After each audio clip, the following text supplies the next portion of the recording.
All right, so we're back here in the pits, but with VVMC. These guys are so rad. When I did my documentary like 8 years ago, we featured these guys in there, and I got to meet Dane and the guys, and I didn't know Dane was out here last year when I raced. I crashed and was out in the first lap. I heard Dane crash too. So I'm here with Mick. He's friends with the guys from VVMC, hangs out with those guys all the time. But you're pitting for these guys today, right? Yeah, tell us a little bit how it's going today. So far, so good. We've just finished the first lap. No crashes. I know one of the guys that was with us, Franco, had a little incident. But Dane's totally motoring through this whole thing and doing fantastic. So has Ben. So far, good weather. I mean, that's a huge thing. As far as the track, what I'm hearing so far is there's a lot of dust. The transitions aren't so bad.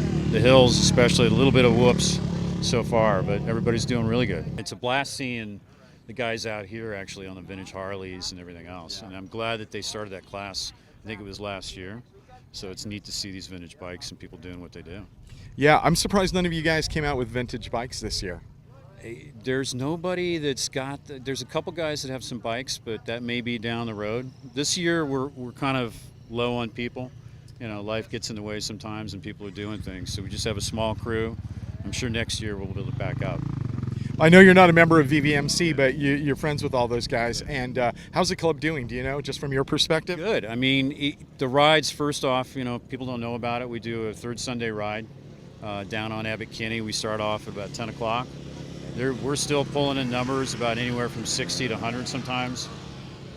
One thing that's great about the club is they do a lot of good work for charities. So we do a toy drive every year in December down at Muscle Beach.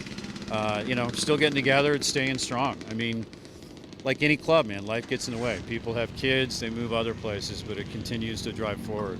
Yeah, totally. My business partner, Tyson, and I were part of Dig City Rockers in Albuquerque for years. And, it peaks out. People start to age out a little bit. And then it starts to break off. And the next generation of kids, I'm not so sure they're much into vintage bikes anymore. So keeping that kind of club with a bunch of old people is a little tricky. Do you see much of that in LA? Actually, you'd be surprised how many vintage bikes come out.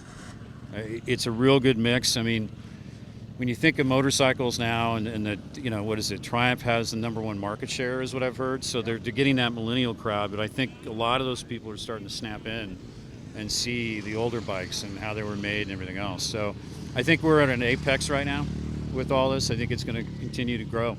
That's awesome. I hope that's true because I'd love to see more vintage bikes. Mick, man, it was great meeting you. Yeah, tell the guys good luck and tell them I said hello. Brought you a Russ's Gold mug. Hey, man, I appreciate that.